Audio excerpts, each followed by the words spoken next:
Life has started on this planet since 14 billion years ago. People come in this world and leave. Among them, some people have made their name heard across the world. But does they always had a successful life? Do they always wanted to become what they were? What were their struggles? How did they live? Do they got a peaceful end? To know about all this, let's take a walk with us to the facts unforeseen.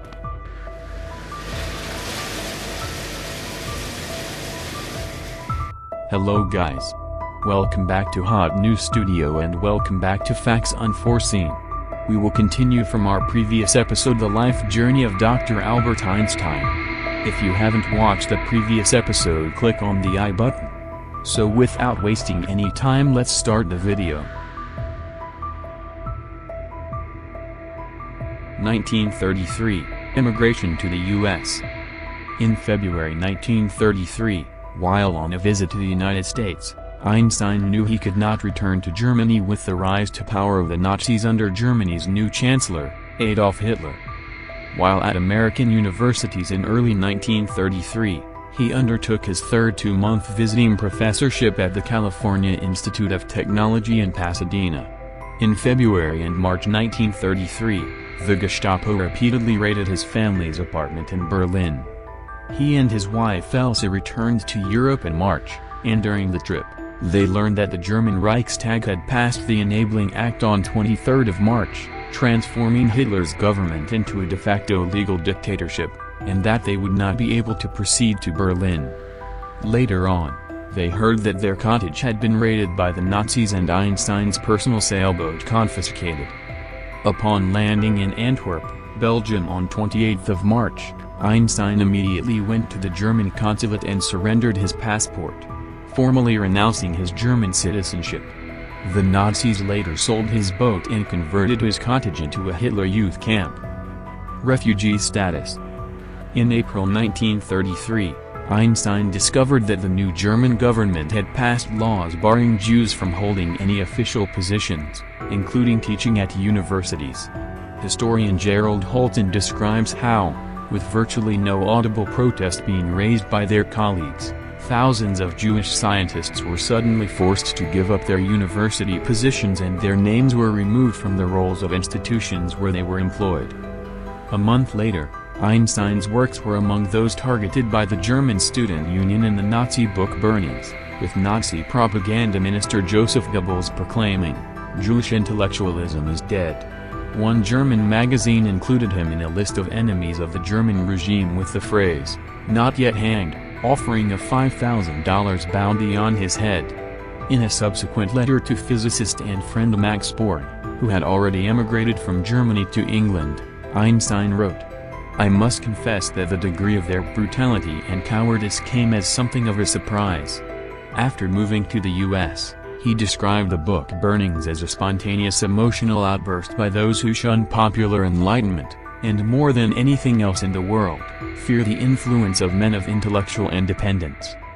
Einstein was now without a permanent home, unsure where he would live and work, and equally worried about the fate of countless other scientists still in Germany. Aided by the Academic Assistance Council, founded in April 1933 by British Liberal politician William Beveridge to help academics escape Nazi persecution, Einstein was able to leave Germany. He rented a house in The Hague, Belgium, where he lived for a few months. In late July 1933, he visited England for about 6 weeks at the invitation of the British Member of Parliament Commander Oliver Locker-Lampson, who had become friends with him in the preceding years. Locker-Lampson invited him to stay near his Cromer home in a secluded wooden cabin on Rufton Heath in the parish of Rufton, Norfolk. To protect Einstein, Locker-Lampson had 2 bodyguards watch over him. A photo of them carrying shotguns and guarding Einstein was published in the Daily Herald on July 24, 1933. Locker-Lampson took Einstein to meet Winston Churchill at his home, and later, Austen Chamberlain and former Prime Minister Lloyd George.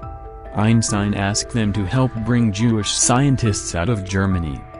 British historian Martin Gilbert notes that Churchill responded immediately, and sent his friend, physicist Frederick Lindemann, to Germany to seek out Jewish scientists and place them in British universities. Churchill later observed that as a result of Germany having driven the Jews out, they had lowered their technical standards and put the Allies' technology ahead of theirs. Einstein later contacted leaders of other nations, including Turkey's Prime Minister, İsmet İnönü, to whom he wrote in September 1933 requesting placement of unemployed German Jewish scientists. As a result of Einstein's letter, Jewish invitees to Turkey eventually totaled over 1,000 saved individuals. Locker-Lampson also submitted a bill to Parliament to extend British citizenship to Einstein, during which period Einstein made a number of public appearances describing the crisis brewing in Europe. In one of his speeches he denounced Germany's treatment of Jews, while at the same time he introduced a bill promoting Jewish citizenship in Palestine, as they were being denied citizenship elsewhere. In his speech he described Einstein as a citizen of the world who should be offered a temporary shelter in the UK. Both bills failed, however, and Einstein then accepted an earlier offer from the Institute for Advanced Study, in Princeton, New Jersey, U.S., to become a resident scholar. Resident scholar at the Institute for Advanced Study. On October 3, 1933, Einstein delivered a speech on the importance of academic freedom before a packed audience at the Royal Albert Hall in London, with the Times reporting he was wildly cheered throughout. 4 days later he returned to the U.S. and took up a position at the Institute for Advanced Study, noted for having become a refuge for scientists fleeing Nazi Germany. At the time, most American universities, including Harvard, Princeton and Yale, had minimal or no Jewish faculty or students, as a result of their Jewish quotas, which lasted until the late 1940s. Einstein was still undecided on his future. He had offers from several European universities, including Christ Church, Oxford, where he stayed for 3 short periods between May 1931 and June 1933 and was offered a 5-year research fellowship, called a studentship at Christ Church, but in 1935, he arrived at the decision to remain permanently in the United States and apply for citizenship. Einstein's affiliation with the Institute for Advanced Study would last until his death in 1955. He was one of the 4 first selected, along with John von Neumann, Kurt Gödel, and Hermann Weyl, at the new institute. He soon developed a close friendship with Gödel. The two would take long walks together discussing their work. Bruriah Kaufmann, his assistant, later became a physicist. During this period, Einstein tried to develop a unified field theory and to refute the accepted interpretation of quantum physics, both unsuccessfully. He lived in Princeton at his home from 1935 onwards. The Albert Einstein House was made a National Historic Landmark in 1976. World War II and the Manhattan Project. In 1939, a group of Hungarian scientists that included émigré physicist Leo Szilard attempted to alert Washington to ongoing Nazi atomic bomb research. The group's warnings were discounted. Einstein and Szilard, along with other refugees such as Edward Teller and Eugene Wiener, regarded it as their responsibility to alert Americans to the possibility that German scientists might win the race to build an atomic bomb, and to warn that Hitler would be more than willing to resort to such a weapon. To make certain the U.S. was aware of the danger, in July 1939, a few months before the beginning of World War II in Europe, Szilard and Wiener visited Einstein to explain the possibility of atomic bombs, which Einstein, a pacifist, said he had never considered. He was asked to lend his support by writing a letter, with Szilard, to President Roosevelt, recommending the U.S. pay attention and engage in its own nuclear weapons research. The letter is believed to be arguably the key stimulus for the U.S. adoption of serious investigations into nuclear weapons on the eve of the U.S. entry into World War II. In addition to the letter, Einstein used his connections with the Belgian royal family and the Belgian Queen Mother to get access with a personal envoy to the White House's Oval Office. Some say that as a result of Einstein's letter and his meetings with Roosevelt, the U.S. entered the race to develop the bomb, drawing on its immense material, financial, and scientific resources to initiate the Manhattan Project. For Einstein, war was a disease, He called for resistance to war. By signing the letter to Roosevelt, some argue he went against his pacifist principles.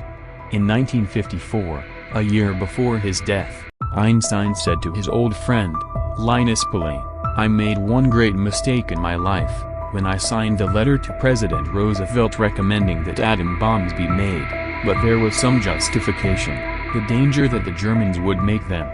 In 1955, Einstein and 10 other intellectuals and scientists, including British philosopher Bertrand Russell, signed a manifesto highlighting the danger of nuclear weapons. In 1960, Einstein was included posthumously as a charter member of the World Academy of Art and Science, WAS, an organization founded by distinguished scientists and intellectuals who committed themselves to the responsible and ethical advances of science, particularly in light of the development of nuclear weapons. U.S. citizenship. Einstein became an American citizen in 1940. Not long after settling into his career at the Institute for Advanced Study in Princeton, New Jersey, he expressed his appreciation of the meritocracy in American culture compared to Europe. He recognized the right of individuals to say and think what they pleased without social barriers. As a result, individuals were encouraged, he said, to be more creative, a trait he valued from his early education. Einstein joined the National Association for the Advancement of Colored People, NAACP, in Princeton, where he campaigned for the civil rights of African Americans. He considered racism America's worst disease, seeing it as handed down from one generation to the next. As part of his involvement, he corresponded with civil rights activist W.E.B. Du Bois and was prepared to testify on his behalf during his trial as an alleged foreign agent in 1951. When Einstein offered to be a character witness for Du Bois, the judge decided to drop the case. In 1946, Einstein visited Lincoln University in Pennsylvania, a historically black college, where he was awarded an honorary degree. Lincoln was the first university in the United States to grant college degrees to African Americans. Alumni include Langston Hughes and Thurgood Marshall. Einstein gave a speech about racism in America, adding, "I do not intend to be quiet about it." A resident of Princeton recalls that Einstein had once paid the college tuition for a black student. Einstein has said, "Being a Jew myself, perhaps I can understand and empathize with how black people feel as victims of discrimination." Love of music. Einstein developed an appreciation for music at an early age. In his late journals he wrote, "If I were not a physicist, I would probably be a musician. I often think in music. I live my daydreams in music. I see my life in terms of music. I get most joy in life out of music."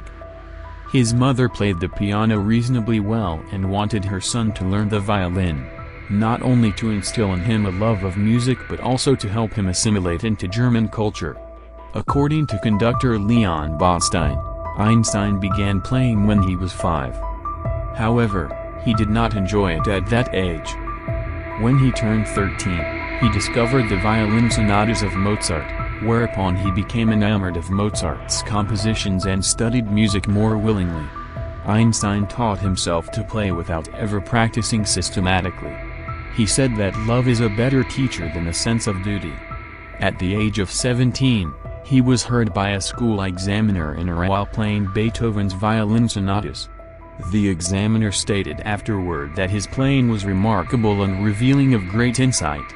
What struck the examiner, writes Botstein, was that Einstein displayed a deep love of the music, a quality that was and remains in short supply. Music possessed an unusual meaning for the student. Music took on a pivotal and permanent role in Einstein's life from that period on. Although the idea of becoming a professional musician himself was not on his mind at any time, among those with whom Einstein played chamber music were a few professionals, including Kurt Applebaum, and he performed for private audiences and friends. Chamber music had also become a regular part of his social life while living in Bern, Zurich, and Berlin, where he played with Max Planck and his son, among others. He is sometimes erroneously credited as the editor of the 1937 edition of the Kochel Catalogue of Mozart's work. That edition was prepared by Alfred Einstein, who may have been a distant relation. In 1931, while engaged in research at the California Institute of Technology, he visited the Zollner Family Conservatory in Los Angeles, where he played some of Beethoven and Mozart's works with members of his Zollner Quartet. Near the end of his life, when the young Juilliard Quartet visited him in Princeton, he played his violin with them, and the quartet was impressed by Einstein's level of coordination and intonation. Death. On April 17, 1955, Einstein experienced internal bleeding caused by the rupture of an abdominal aortic aneurysm, which had previously been reinforced surgically by Rudolf Nissen in 1948. He took the draft of a speech he was preparing for a television appearance commemorating the State of Israel's 7th anniversary with him to the hospital, but he did not live to complete it. Einstein refused surgery, saying, "I want to go when I want. It is tasteless to prolong life artificially. I have done my share, it is time to go. I will do it elegantly." He died in the Princeton hospital early the next morning at the age of 76, having continued to work until near the end. During the autopsy, the pathologist Thomas Stoltz Harvey removed Einstein's brain for preservation without the permission of his family, in the hope that the neuroscience of the future would be able to discover what made Einstein so intelligent. Einstein's remains were cremated in Trenton, New Jersey, and his ashes were scattered at an undisclosed location. In a memorial lecture delivered on December 13, 1965 at UNESCO headquarters, nuclear physicist J. Robert Oppenheimer summarized his impression of Einstein as a person: "He was almost wholly without sophistication and wholly without worldliness. There was always with him a wonderful purity at once childlike and profoundly stubborn."